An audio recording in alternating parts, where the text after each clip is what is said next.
Welcome to Who Are You, a CSI podcast. I am Lauren, and I've seen CSI through and through around 3 to 4 times.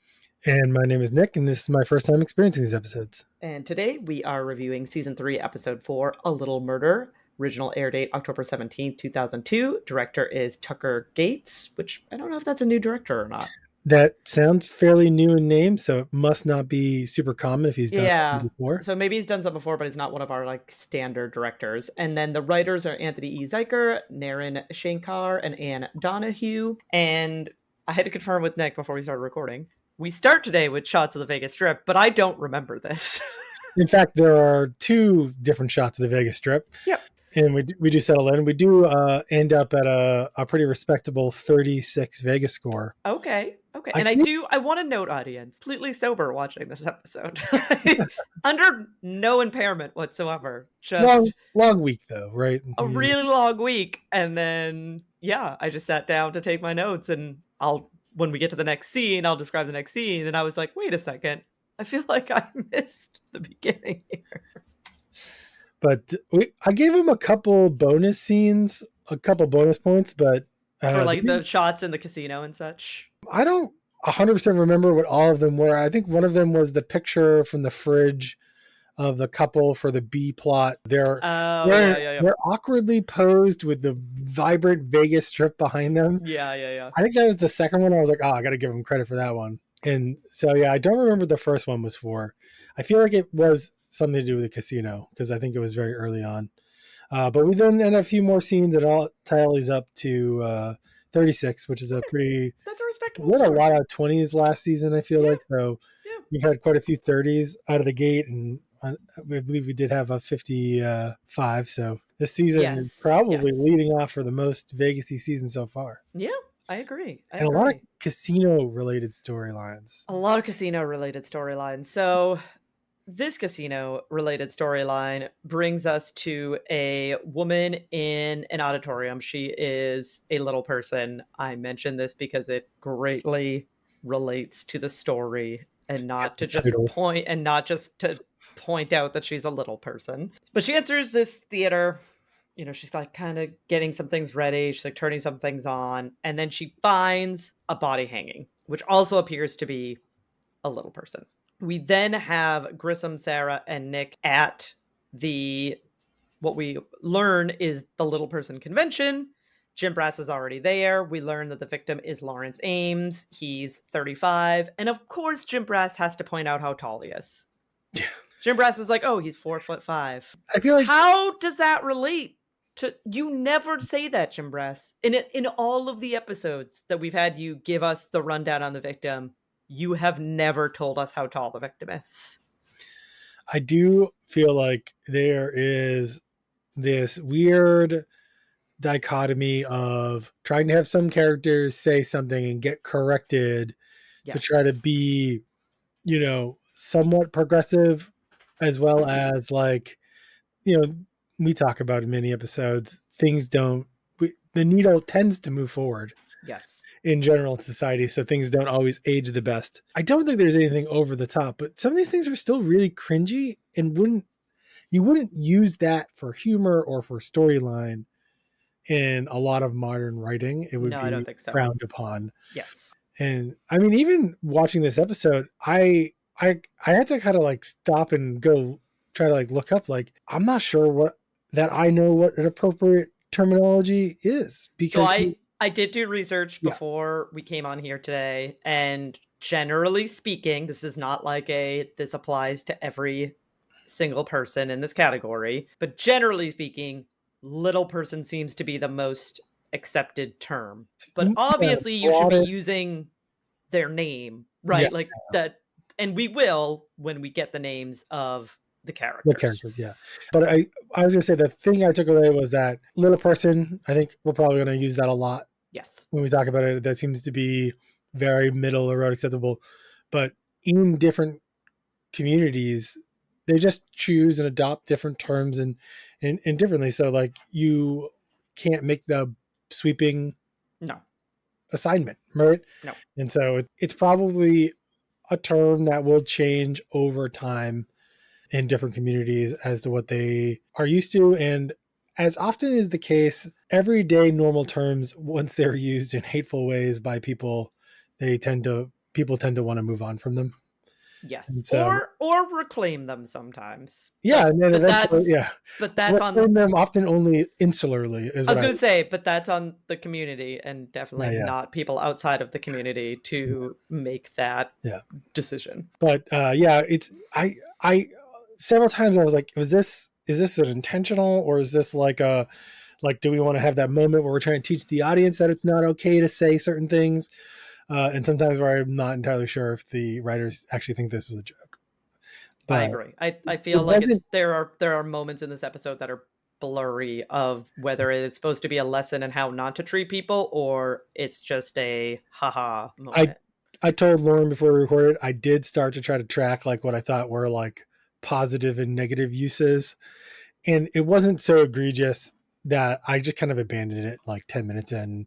They also they actually do a really good job not using terms very often and just referring to people by names Right. very quickly in the Yeah. episode. Yeah. Which is generally speaking what you should do anyway. So Sarah is thinking at the moment that this is a suicide.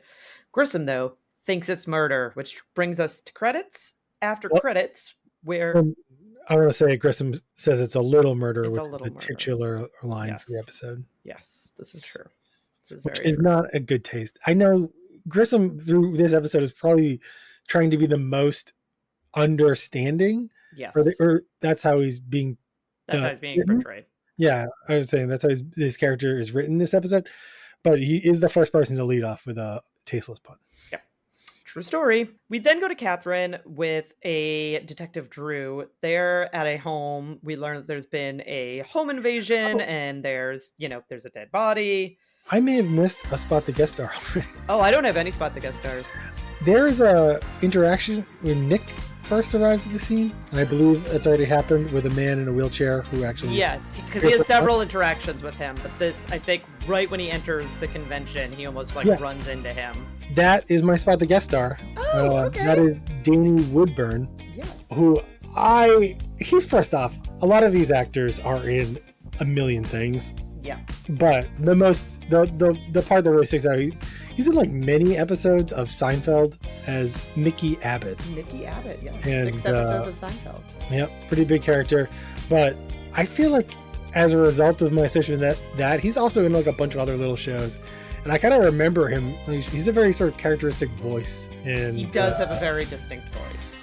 And often plays like a disgruntled person or like you want to pick a fight with me kind of character. Yeah. Going through people's IMDb's after my first watch, I did notice a lot of people get cast as quote unquote elf in both Christmas movies and fantasy genre TV shows. Yeah, that seems about right. And I think that he's probably been shown up in a lot of, like, I watch a lot of sci-fi fantasy shows. He's probably shown up in a lot of those. Yeah.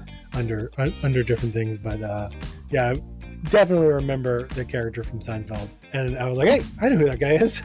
And then he basically had almost no role. I thought he was gonna be the murderer. Oh, nice. Well, he's a big actor in my mind. Spoiler alert. He's not the murderer. No, although the eventual murderer, I do not have as a spot the guest star, but I was curious if somebody might. Is a pretty middle, like, decent sized character in the Willow movie. Yes, I did check out his IMDb because I had a moment of, do I recognize him or do I just recognize him from this episode? And it's because I recognize him from this episode. But I don't call him as the guest star because the first time I saw him, I didn't have that alarm bell moment. Yeah, you didn't have that. Oh, I know who this person is. Yeah, especially the more on screen. Sometimes when someone's on screen for a long time, you start to realize I do know who this person is. I have seen them because you start to see them in different light, different takes. But if they aren't like, for me, the spot the guest star moment is that real, like, hey, I know who this person is. I've seen you before. Yeah. And the real kudo, like, there's like 3 levels. That's like level 1. Level 2 is like, oh, this is so and so. For in this instance, I was like, oh, that's I don't even think I knew the Seinfeld character's name, but that's that character from Seinfeld. And I think the top level is to harken back to the first spot the guest star, where I was like, I know who that actor is and I know their name. Yeah.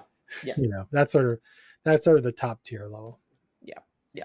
So We are with Catherine. She's with a Detective Drew. They're at a home. There's been a home invasion. There's a dead body. Catherine goes inside. There's an Officer Akers there. He is saying that he cleared the place, but it's his first time on body watch, so he ends up feeling a little sick after Catherine sort of teases him a bit and sort of makes the situation worse. And so he starts, seeming like he is going to expel some food from him. So Catherine's like, go out, get some air. Hi. Willows. Akers. Did you clear the place? Just finish it. If it's inside your bowels, dead, it ends up on the floor. Go. Just get some air. I have some trivia for you. You referred to him as Akers because he refers to himself as Akers, but he's not credited as Akers. Oh, he's not? Because he was one of the people who was like, did I recognize that person? I don't recognize that person. What is he credited as? It's First Officer or something. Oh, First Officer Clark. Yep. He definitely says Akers. Oh, he does. And I was trying to look. I had this interesting thought where I said, I wonder if they went through today, if you were making this episode, one thing you would probably make sure to get right is that all of the different variations of, I don't want to call them diseases, sort of the genetic types of dwarfism that they go through, and they bring them up. Like they're actually kind of important in the episode. Yeah, you want to make sure the actor also had that. And I was kind of curious if there was a piece of trivia that they had done that or not done that this episode. And I randomly stumbled on the fact that it's like one of the oops parts of this episode, like one of the goofs in the episode. And I said, that's why I couldn't find this guy. He's not credited as his name. I was like, I did like a Control F Akers. I was like, nope. You're like, he's nope, not showing up. Weird. He's not a spot the guest star. He's not a very big actor. He does not even have a picture on IMDb. Okay. All right. So not a spot the guest star. But Akers, aka Clark, goes outside. Catherine continues working the scene. She's fingerprinting. She ends up being attacked. She calls out. Officers in Warwick rush in. And we have a callback. We have a throwback. Yeah, Warwick gets very upset at Akers, aka Clark, and is like, hey, when you say you clear a place, you need to actually clear it. We lost the CSI 2 years ago because of this. And because I went and gambled instead of showing up at the crime scene. Yeah, it's a little bit different. Warwick. But he's referring to Holly Cripps. Yeah. Great callback. Good callback. Their second callback of the season. Yep. And then Warwick goes, he's comforting Catherine. He goes to like wipe, her wound, like clean her up a little bit. And she's like, hey, nope, like I'm evidence. Don't touch me. I need to be processed. We go back to our first scene. We're there with Grissom, Nick, Sarah, and David. They are collecting the body. They're processing the rope. Sarah finds fiber. Grissom finds a hair in the knot specifically. So this is very important that like this specific piece of hair was found like inside of the knot of the rope. This is my biggest pet peeve of the episode because, like, I don't know, anyone who has hair knows you just find hair everywhere. Yes. If a piece of hair were on that rope, it could get tied into a knot. You know what I mean? Like, it does not, and really it got to me when they like ruled out a suspect because their hair didn't match this hair. I was like, let's not just pretend that the person who killed this person absolutely 100% had to lose a hair into this knot as they tied it, and that hair couldn't got there in any other way. You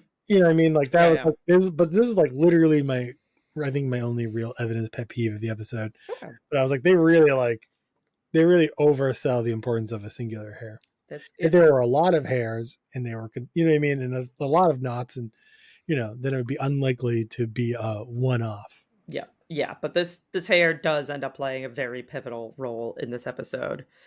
We return to Catherine. She's outside. She swaps herself. She then asks for some privacy so she can disrobe and like change into a jumpsuit because her like clothing is also evidence.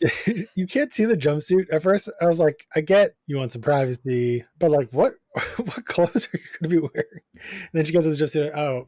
The paramedics obviously have a number of bonus jumpsuits, which is probably true because they probably get crap on them when they're saving people's lives. And I say crap, I mean like bodily fluids. Yeah. Grease and dirt from the road when they're, trying to save someone's life. Yeah.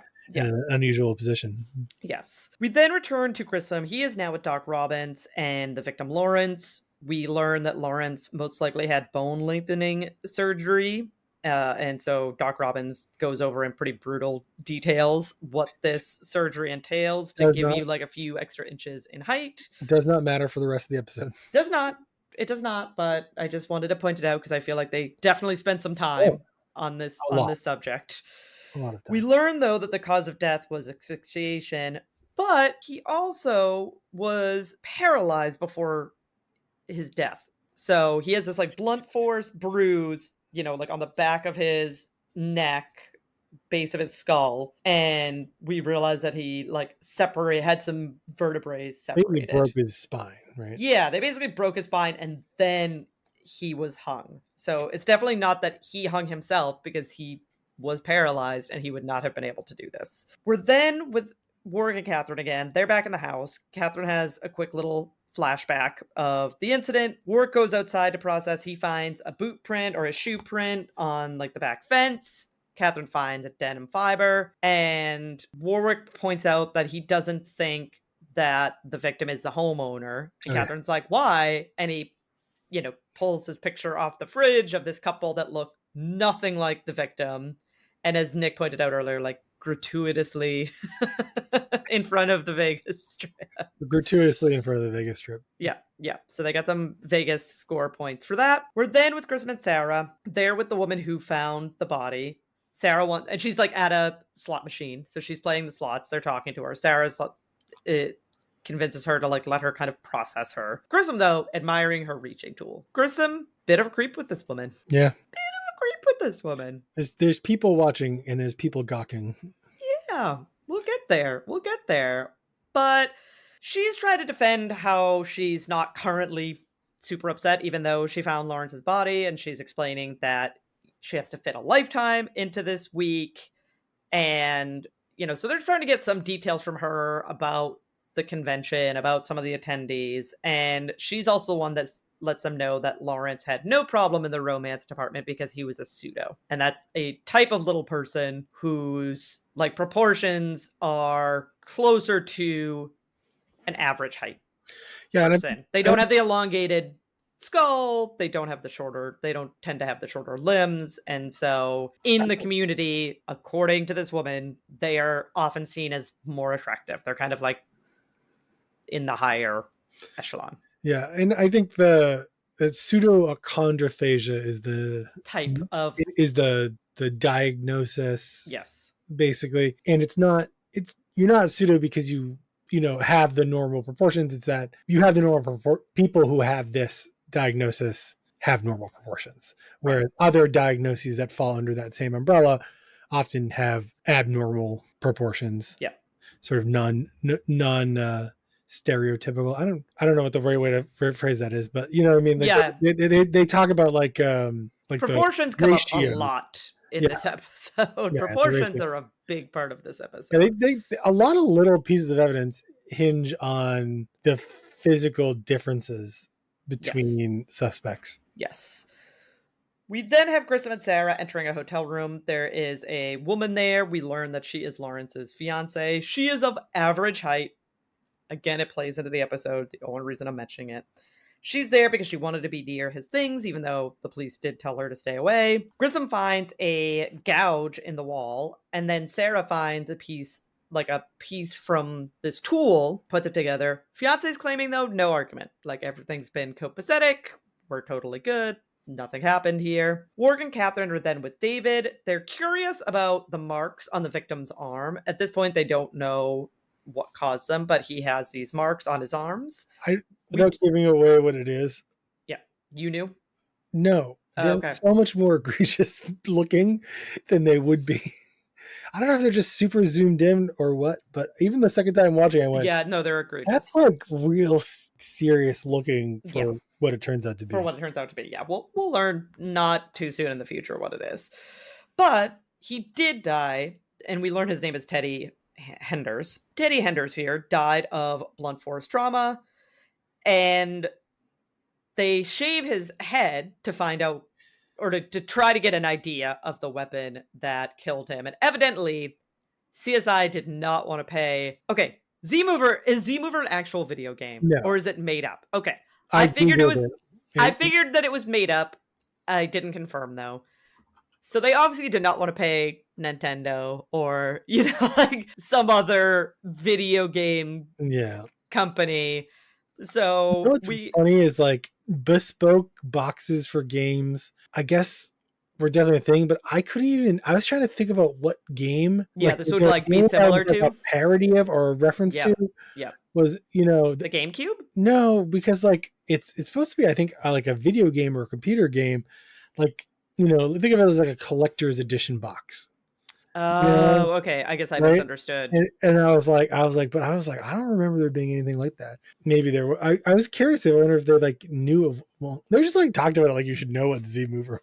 Yeah, but death by Z Mover, and then David is talking to Catherine, and I feel like David's trying to be nice here, and David's like, Yep. because he obviously knows about the attack, and David's trying to be empathetic, and it's like, oh, that must have been scary. Like, that's a scary thing to have happen. That must have been scary. Catherine looks like he smacked her across the face. Yeah, I think this is maybe intentional, right? They're building to the next scene. Yeah, it does lead into another scene. But also, like, that's a common reaction, I think, for people who are feeling vulnerable. Yeah. Or especially people who are often very strong presenting individuals. Yeah, they like don't feeling like vulnerable. people seeing them in their weakest moments or their most vulnerable moments. So I think it's unfair, but I think you raised the right point, which is that David he's being very genuine. Yeah, I think so. Poor guy. Yeah, like he's not being like. He never apologized. Nope. Not on camera, at least. Not on camera, at least. We then have Grissom is still in the hotel room processing. We learn in this scene that the fiance is pregnant. And in this short scene, another important thing happens. Sarah takes Lawrence's computer. Warranted. She doesn't just like steal it. She's like, hey, is this his computer? And she's like, yeah. And she's like, okay, we're taking it.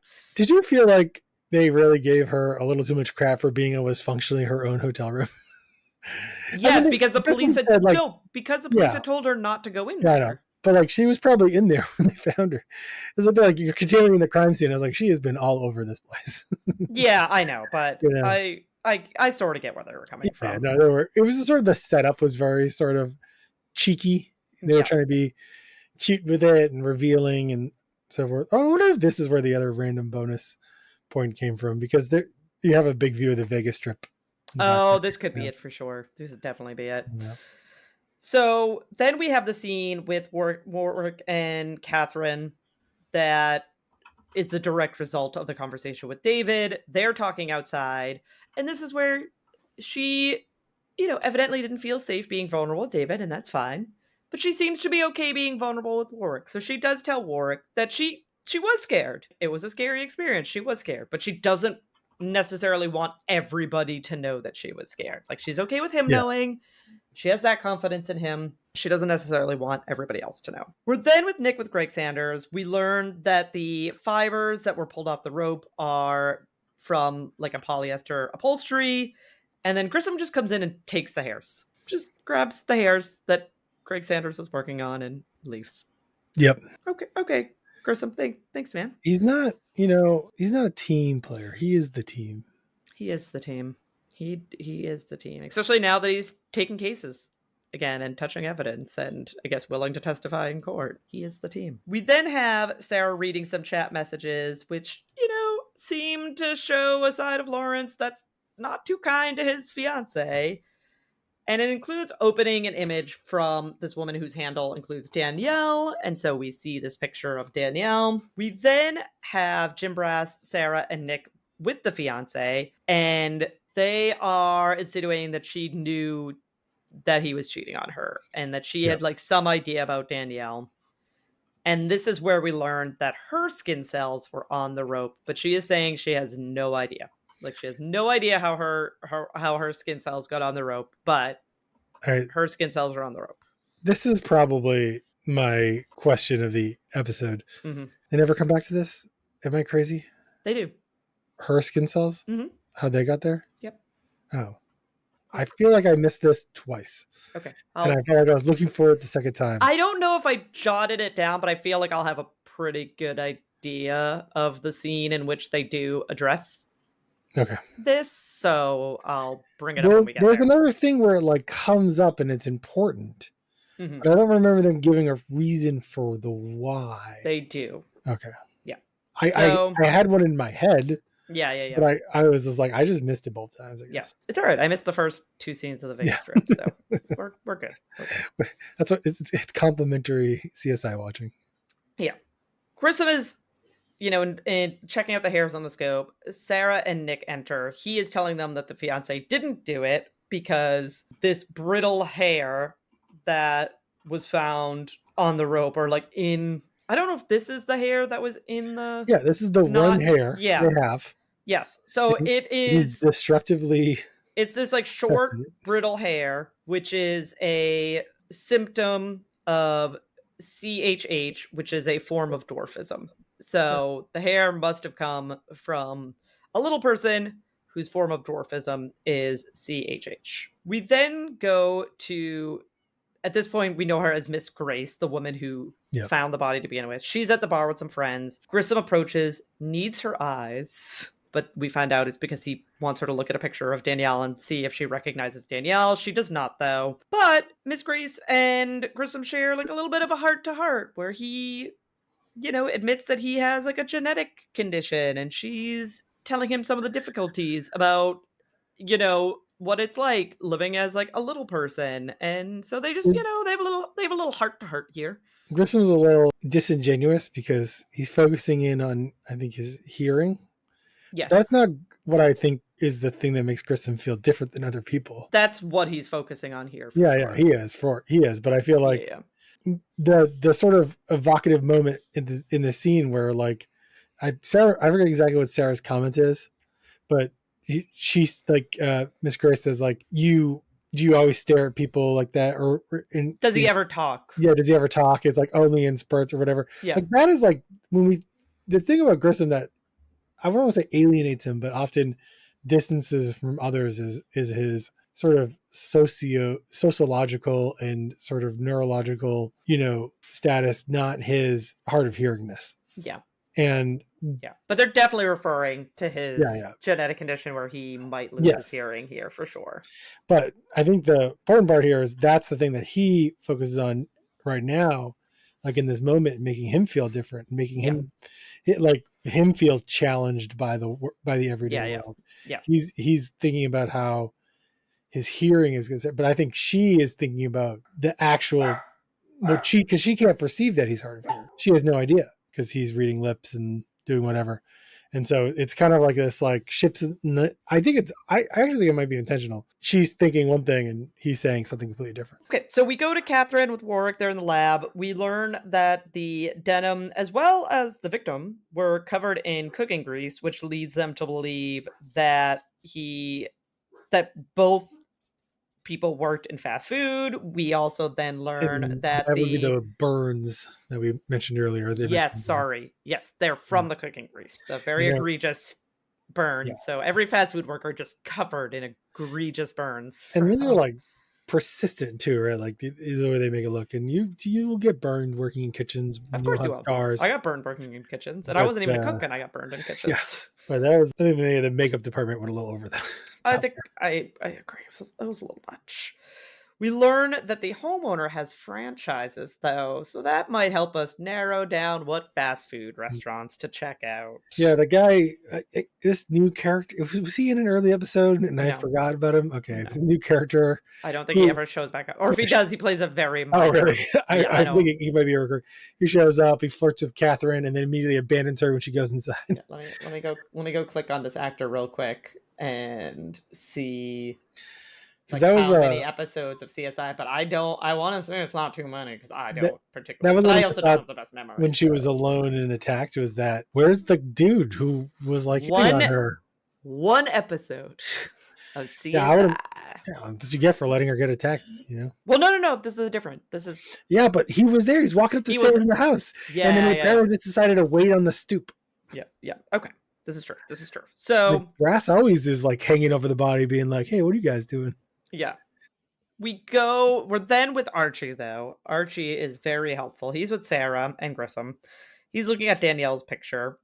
He realizes it's a composite. Like, it's a fake picture. It's not an actual picture of a person. It's a composite picture. And so Grissom asks him to separate the composites as well as bring up a picture of the victim in grayscale. And what we learn here, I want to make sure that I'm at the right part and I'm not jumping ahead to another part, because this jumps around a little bit. I think they do it immediately. Yeah. This is where we realize that the composite of Danielle is made from pictures of Lawrence, with the idea being that we're all at our core narcissistic and we are attracted to ourselves, and thus someone took Lawrence and used him as a foundation to create a woman, knowing that would appeal to his vanity.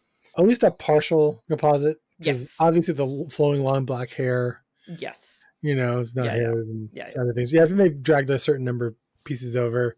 There's also a really interesting parallel here. Early days of computer Photoshop per se wasn't like this big. It was around, but it wasn't this thing that people knew about. Mm-hmm. But nowadays, today, we think about worrying about like AI fakes. Yes. Oh, 100%. Different ways that you can identify AI fakes. And back then, they were worried about Photoshop fakes. Yes. And how the different ways you could maybe identify real versus fake photos. And so I thought it was very interesting to think about how this is not a new problem. No. It's just an accelerated problem. It's an accelerated problem for sure. Jim Brass enters, and we learn that the victim Lawrence got 200 calls from Melanie Grace. So this transitioned us to Grissom and Jim Brass with Melanie, and she is very upset. And so they're insinuating that she created Danielle, and she is Danielle using that persona to get back together with Lawrence. And she is very upset that Grissom especially would think that she would like portray herself as anybody other than who she was. To get somebody. She's very upset at Grissom. Yeah, she feels very sort of attacked almost by the insinuation. Yes. Nick is then at the convention, and I feel bad for the actor who plays Nick because I know this is not his choice. Yep. Nick in this episode is the quintessential, this is not how you respect little people person. Yeah. He is gratuitously pretty horrendous. And so our spot the guest star is there again, and he's sort of, I will admit, he's being a little obnoxious. Like he's like, I'm not saying that he is behaving himself well, but Nick's response to his not acting really the best is, "Do you mind, little man?" Yeah. And I'm like, Nick, no. It's like, oh, CSI, don't go there. But I feel like this scene, they go through this like transition of like, you're supposed to like, Nick is supposed to like get respect, but they do this like every 4 episodes. They do.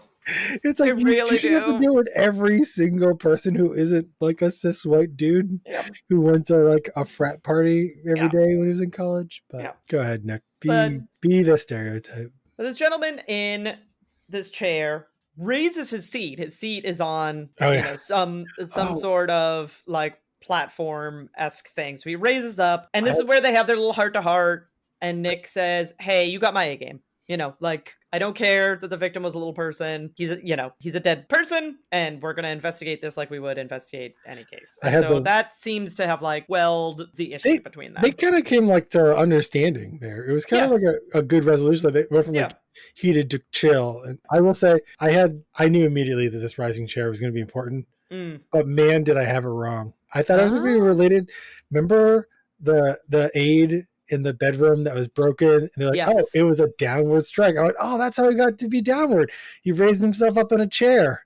And that turns out that was absolutely not true. Not true. That was, spoiler alert, the fiance, and also didn't strike with it. Apparently, in the flashback, she throws it.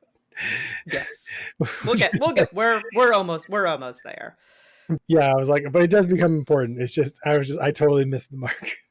It's all right. Hey, you're watching these for the first time, so I got you. We have Greg Sanders approaching Grissom. The hair on the rope is the hair that has CHH, is related to Jessica because they share like a certain amount of alleles. Yep. This brings us to Nick Grissom and Jim Brass back at the convention, and we learn that Kevin Marcus has CHH. So they approach him. He has ropes on his table. Yep. Like this is where they clarify how his daughter's DNA, how her skin got on the ropes. So Grissom's talking to him about the ropes, and he's like, "Oh, so do you buy it wholesale and then like process it at home and then, sell it?" And he goes, "Yeah, Chicago, blah, blah." And Jim Brass says something along the lines of like, "Oh, then that's how your daughter's skin cells got all over the ropes." Yeah, I guess you're right. Like skin cells, just because it was in your house. Yeah, your epithelial. Right, like we shed skin all the time. So she's at his house, then she. Yeah, that makes sense. Because I know we're talking about him and his. They're asking about his skin cells. Yeah, I touch all the merchandise. He made some throwaway line of that. I will say, I've been to alternative lifestyle conventions where people sell rope at a convention table. Yes. I could not for the life of me figure out why the Little People of America convention or whatever it's called need a rope vendor. I don't know either. I think it might be like a B2B style sales thing, or like buy from within your community. And that would be my thing. He is so like, oh, this is better than that crappy rope for lines and stuff. They even use it at this convention, which is why they it was being used. But I was like, it's just this big size. They got rope. Talk about being rope at home. I have met people who do that, and they are not that type of convention. No, I agree. I had the same thought. I was like, I don't know why this guy is here. Well, I thought they were going to go in a weird direction with it. He's there for very important reasons. Hey, you just needed a reason to sell rope, Yeah. Yes, exactly. We then have alternating scenes between Nick interviewing Jessica, the daughter, and then Grissom and Jim Brass with Kevin, the father. So we start with Nick and Jessica, and Nick is trying to find out if she knew that her father killed Lawrence, and she seems to not know. Like, she's like, I didn't know.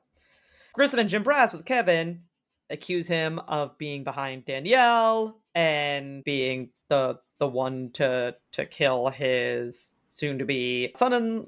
Yep. Yeah. Then we go back to Jessica. She admits at this point that her and Lawrence did have a fight. Like, she kind of found out about Danielle. She got upset. She went to her dad. Her dad told her to leave Lawrence, but she, went back to the hotel room. They made up. I mean, maybe they did make out as well. I don't know. They kissed on the way at the door, at least. Yeah.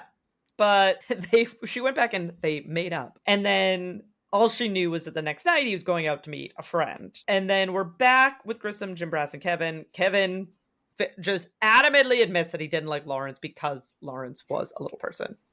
Yep. He literally is like, that's why I didn't like him. They go into the whole thing with the genetics and the children. Yeah, he mentions, because it comes up a few times. I do think that this is where he initially mentions like not wanting his daughter to have children. Yeah, with him. They couldn't, if they had children, it wouldn't work out. Yeah, we're then with Grissom and Jim Brass in the hallway, like standing right outside of the interrogation room. And they're basically like, okay, he did it, but how did he hang him? Yeah. Like, he can barely put his suit jacket on. Charge him yet. Yeah, they can't charge him yet because they really kind of need to answer that question before they can go any further. So then Catherine Warwick and the detective, who's only in one episode of CSI, are at a fast food joint, and they go inside. There's a lineup, and this is where Catherine's like, hey, because they all have grease all over them. So Warwick's like, we can't use that as a way to like find out who did this, because they all have denim shoes. Yeah, jeans. They're all wearing the same outfit. Yeah. And this is where Catherine has an idea of like, well, transfer goes both ways. So she wants them to blow their noses. One guy refuses. Catherine goes in to examine, and lo and behold, he has fingerprint powder up his nostrils. Do you think she used the pink stuff? Yeah, good thing. Good thing that she went bold and she used a very colorful fingerprint powder. Black could have just been like soot from the grill. Yep. And he admits immediately. He just caves. He just immediately is like, yep, I did it. Crime, all the details. Yep. Motive, opportunity. Yep. It was an accident, but here's exactly what happened when I killed him. I accidentally killed him in a rage of fighting and beating him to death. Yep. So that wraps up that storyline. We're done there. So we go back with Nick and Sarah. They're back in the theater. Nick gets on his knees for some perspective because he's trying to they're growing. They're at the point he's growing, but they're at the point where the question right now is how did he hang him? Yeah. How did Kevin hang Lawrence? And so Nick kneels down to try to get perspective. Like, if I was at this height, how would I do this? How could I manage to do this? And then Nick legitimately, if this was a cartoon, would have a light bulb. Ding. Ding. And then we see a flashback of the lifting chair. So then, and we made reference to this a little earlier. I thought he was going to raise up from his knees slowly like he was in the lifting chair. Yeah. No, he doesn't do that. I'm glad he did not do that. We made reference of the scene a little earlier. I got to bring it up again because it's just so uncomfortable. Grissom is staring at Melanie. Creepily behind a pillar, staring at her. She's trying to just go about her business. She tried to enjoy her last few days at the convention. She didn't do it. Yeah, it's creepy and uncomfortable, and I don't like it. Thankfully, Nick and Sarah approach and break up this very awkward moment. And Nick's like, I know how he did it. I know how he was able to hang him. So we go to Jim Brass and Grissom with Kevin and his lawyer, who I want to point out now before we kind of start wrapping up this episode. Worst lawyer ever. Says absolutely nothing and just lets her client speak when she should be shut up and stop talking. Stop talking. I wasn't even sure she was a lawyer at one point. But she just sits there. I'm like, dude, you should have saved yourself a little bit of money and just not had a lawyer because she's doing nothing for you whatsoever. So they're starting to explain to him what they know happened. But Grissom is curious how Kevin got Lawrence into the wheelchair to begin with. Because the whole crime sits upon Lawrence being in the chair. And then that's how Kevin can, break his spine and paralyze him and then do the other steps that he needs to do in order to hang him. I slightly disagree with that notion, not what you're saying, but the notion of the episode that you could not have paralyzed him first and then somehow gotten him in the chair. Yeah, I think the idea, possibly. I think they did show when he was putting his suit jacket on after being interrogated that he had very limited range of motion. Yeah. And so it might have been really, really difficult for him, especially him alone, to get Lawrence as dead weight onto the chair. But he did have rope. He did have rope. He could have dragged him by his neck. That is true. Would have left the same marks. This is That's true. What I mean. I was like, I get where you're going with this, guys, but let's not pretend this is the only way. Yeah, he could have done it, but it makes a very Hollywood kind of moment. Yeah. So how he was able to do this is he appealed to Lawrence's vanity and said that he wanted him to model his chair. And so he's like, hey, get up on this chair and show me how you look and how many models of this I'm going to sell because, how good you look at it. And we return to the fact that basically he seems not upset about murdering his future son-in-law because the only thing that matters to him is his daughter not having a baby with him. Yep. And this is where Jim Brass, not a great Jim Brass episode, all things considered, even though he's not in it all that much. He tells him that his daughter's pregnant. Who are you? Oh, yeah. Who are you to tell this man that his daughter is pregnant already? That's not your place, Jim Brass. This is vindictively sharing people's private information. Jim Brass, what are you doing? Don't do that. Sorry, get that dig in. Yep.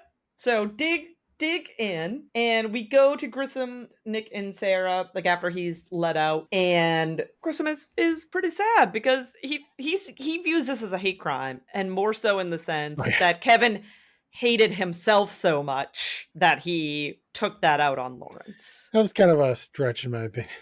I thought it was a bit of a stretch too. Hate crime, but yeah, I thought it was a bit of a stretch too. But I have a big writing note. Okay. A missed opportunity in this episode. Okay. We kind of missed the scene because we were talking about all the ropes. The first scene when they're interviewing him, and Griffin shows his business card, and it's the Leonardo da Vinci's Vesuvian Man. Except one half is a little person, one half is the iconic thing. They don't say this, but you would have had to use some sort of computer graphics program to create that image. Yes. And you would have used some sort of computer graphics program to create the face. And I think that's what the point of the scene was, and then I think maybe they cut out a line somewhere where Grissom points that out to somebody. I thought he did point that out. I thought he said something about like, oh, it must have taken some skill to like create this. Maybe when he's showing the business card, he says it. Yeah, but like, they didn't I feel like like bring maybe. it up when they're laying out the evidence, or Yeah. They're just No. like, yeah, you created Danielle. Yeah. You did it. Yeah, but we don't end here. That's the hate crime line is not the final line, which is probably a good thing. We instead follow Grissom as he returns I was to like, school. it's not. I said, It's oh, not. right, it's not.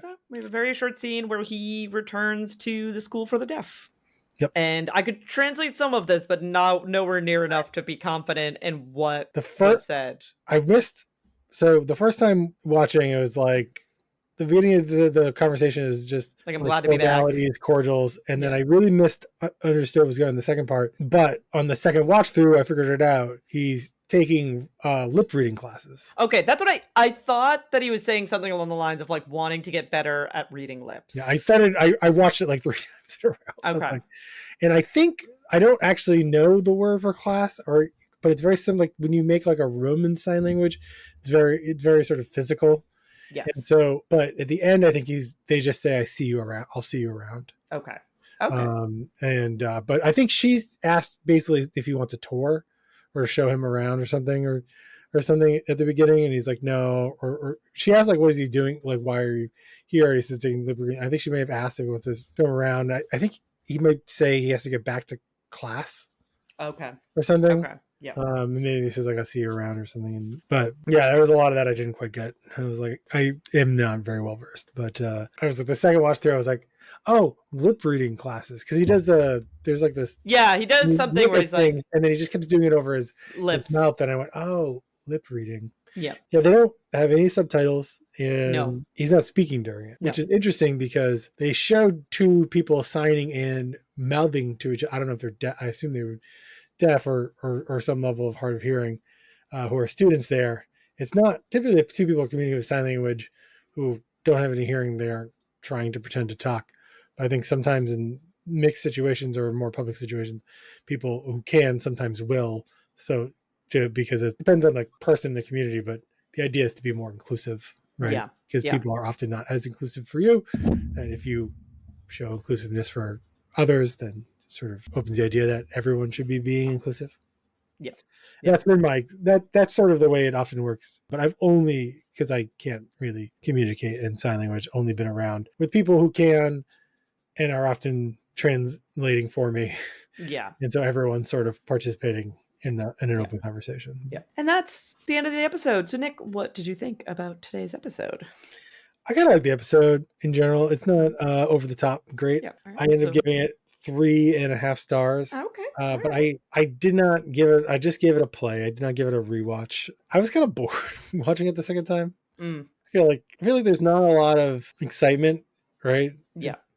It's not particularly fast paced or anything. I think I really didn't like the Catherine Warwick storyline more so than the primary storyline is very interesting. The socio interactions are like, I'm like the way that people interact and how different people, like there's so much variety of human life, even in our own country. And it's really easy to only think about your own life. It's really great that they're kind of exposed. At least in this episode, they talk a lot about the lives that people are living, right? And and like the relationships that they have and the relationships they have with other people. And so the primary storylines, I think, is like above average. And I think the secondary storyline is below average.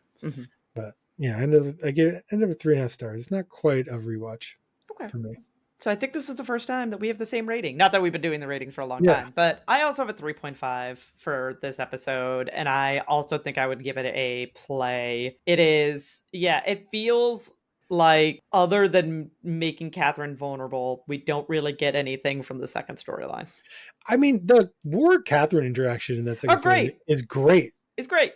But the story itself is terrible. But I feel like that doesn't get enough time. Like, I feel like they just give you tiny little glimpses of that, and you're like, oh, and you're like, and that's fine. I mean, I get that it's a B plot, but I feel like even as a B plot, it's like smaller than usual for the B plot. Yeah, so I feel like we do get these like really nice interactions between Catherine and Warwick, where I'm like, oh, this is nice, and like it's, we haven't had them paired up together for a while. So it's like nice to see them paired up again, because there's been some really good episodes where they've worked on cases together. They have this great like heart-to-heart moment. Like, I don't want other people to know that I was scared. And so Yes. thing. Yep. And then the whole redemption from that is, no, I got to go inside and look at people's noses. Yeah, I got to look or at I'll their always noses. be afraid. Yeah, it just...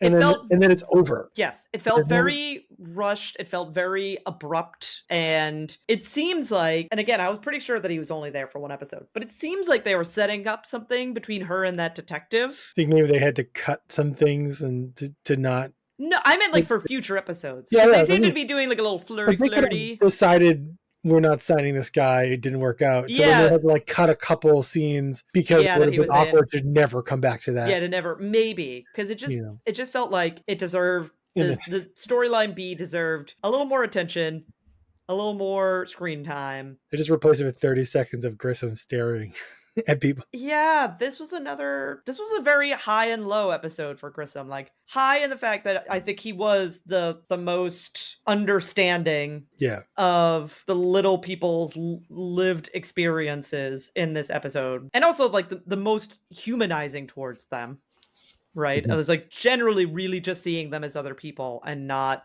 taking height into the equation, but also recognizing like that's part of who they are and part of their lived experience, and it causes people to treat them differently. And then being a total creep and being uncomfortable with she was like a suspect when you first started getting kind of close to her, which is like not like good protocol here, Grissom. And like, yes, obviously she ends up not being the murderer and she's all clear, but like, you know, he seemed at the end like upset that he had like ruined his chance with her. And I was like, well, you shouldn't have started your chance with her when she was still a suspect in the case. Wait, do you think that he was romantically attracted to this person? I think so.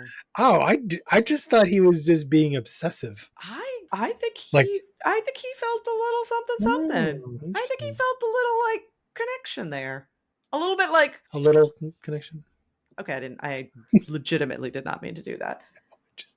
I just had to. I know. Yeah, it's fair. You should point it out entirely. But it's really more of a reference to his line. Yeah. Oh, a little murder. Yeah, just not a great Grissom episode, but it's fun to watch. Second watch through, I agree. It's a little boring. Yeah. So watch it once, enjoy it for what it is. Realize that you're not going to get much out of the you'll get like nice little glimmers from the B storyline, but they're not going to give you enough really from that storyline. But you know, A storyline, pretty solid. So yeah, I would say 3.5 for this, which again, I think is the first time that we've had the same rating here. And we'll see if that happens again on our next episode, when we return with season 3, episode 5, Abracadaver. Abracadaver. What a great name. I hope there's magicians involved. There might be. So in the meantime, you can support us on Patreon by searching for Who Are You? A CSI podcast. You can also find us on Facebook by searching for the same thing. We're also on Twitter and Instagram at Who Are You? CSI pod. We also have a website, so you can go to whoareyouscsipod.com. And that has the links to everything. So yeah. And has like a contact us form and all that good stuff. So you want to reach out to us, that's a great way to learn a little bit more about us and get links to our episodes and all that good stuff. So yeah, in the meantime, I guess that's it. So we'll see you next week. No spoilers. No spoilers.